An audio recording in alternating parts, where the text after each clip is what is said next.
কোচবিহার জেলা ক্রীড়া সংস্থার উদ্যোগে জেলা আন্তঃক্লাব বার্ষিক ব্যাডমিন্টন প্রতিযোগিতা 2023 ও 24 সমাপ্ত হল রবিবার। কোচবিহার নেতাজি সুভাষ ইন্ডোর স্টেডিয়ামে 17 তারিখ থেকে শুরু হয় এই টুর্নামেন্ট। এদিন চূড়ান্ত পর্যায়ের খেলা শেষে বিজয়ী প্রতিযোগিতার হাতে পুরস্কার তুলে দেওয়া হয় জেলা ক্রীড়া সংস্থার পক্ষ থেকে। বিভিন্ন ক্লাব তথা কোচিং ক্যাম্পের খেলোয়াড়রা এই ব্যাডমিন্টন প্রতিযোগিতায় অংশগ্রহণ করেন। অনূর্ধ্ব 9, অনূর্ধ্ব 11, অনূর্ধ্ব 13 এবং অনূর্ধ্ব 15 বিভাগে 32টি ক্লাব এবং 4টি কোচিং ক্যাম্পের প্রায় 1.5 শতাধিক প্রতিযোগী এই প্রতিযোগিতায় অংশগ্রহণ করেন বলে এদিন জানান কোচবিহার জেলা ক্রীড়া সংস্থার টেবিল টেনিস ও ব্যাডমিন্টন সম্পাদক সুব্রত আচার্য এবং জেলা ক্রীড়া সংস্থার সাধারণ সম্পাদক সুব্রত দত্ত।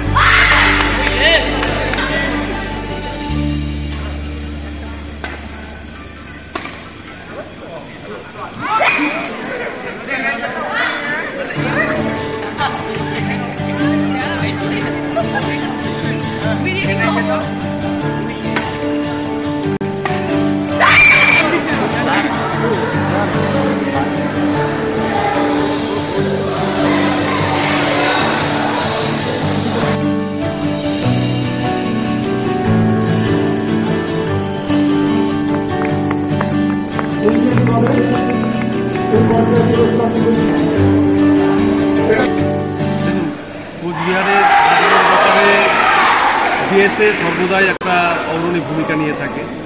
তো আমরা আন্তঃজেলা যে আন্ডার 9, 11, 13 এবং 15 ব্যাডমিন্টন টুর্নামেন্টের আয়োজন করেছি ডিএসএ থেকে। পাশাপাশি বিভিন্ন কোচিং ক্যাম্প যারা ছাত্রছাত্রী তারাও এখানে অংশগ্রহণ করেছে। 32টা ক্লাব এখানে অংশগ্রহণ করেছে। প্রায় 150-এর উপরে এখানে যারা প্রশিক্ষণপ্রাপ্ত যারা প্লেয়ার তারা আজকে 3 দিন যাবৎ খেলছে। আজকে তার শেষ দিন, চূড়ান্ত দিন। কিছুক্ষণ বাদে দ্বিতীয় ধাপের পুরস্কার বিতরণ অনুষ্ঠান শেষ হবে। তো আমরা জেলা ক্রীড়া সংস্থা চাইলেও আগামী দিনে আরও বড় আকারে ব্যাডমিন্টন টুর্নামেন্টের আয়োজন করতে। আমাদের সাধারণ সম্পাদক সুব্রত দত্ত মহাশয় এখানে রয়েছেন।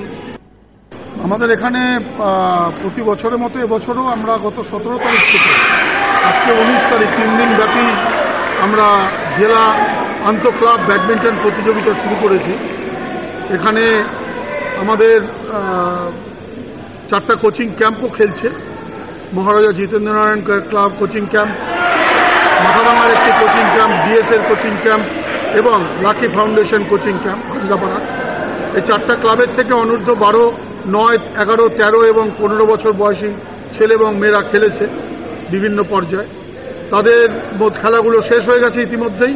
তাদের চ্যাম্পিয়ন রানার্স যারা হয়েছিলেন তাদের পুরস্কারও আমরা তুলে দিয়েছি হাতে। এখন চলছে মেয়েদের সিঙ্গলস ফাইনাল চলছে। একটা সেট হয়ে গেছে, মহারাজা ক্লাব জিতেছে একটা সেট, প্রথম সেট। দ্বিতীয় সেটে চলছে লড়াই। এরপরে ছেলেদের সিঙ্গলস এবং ডাবলসটা বাকি আছে। এটা হয়ে গেলে মোটামুটি আমরা আশা করছি 9টার মধ্যে আমরা সবার হাতে পুরস্কার তুলে দিতে পারব।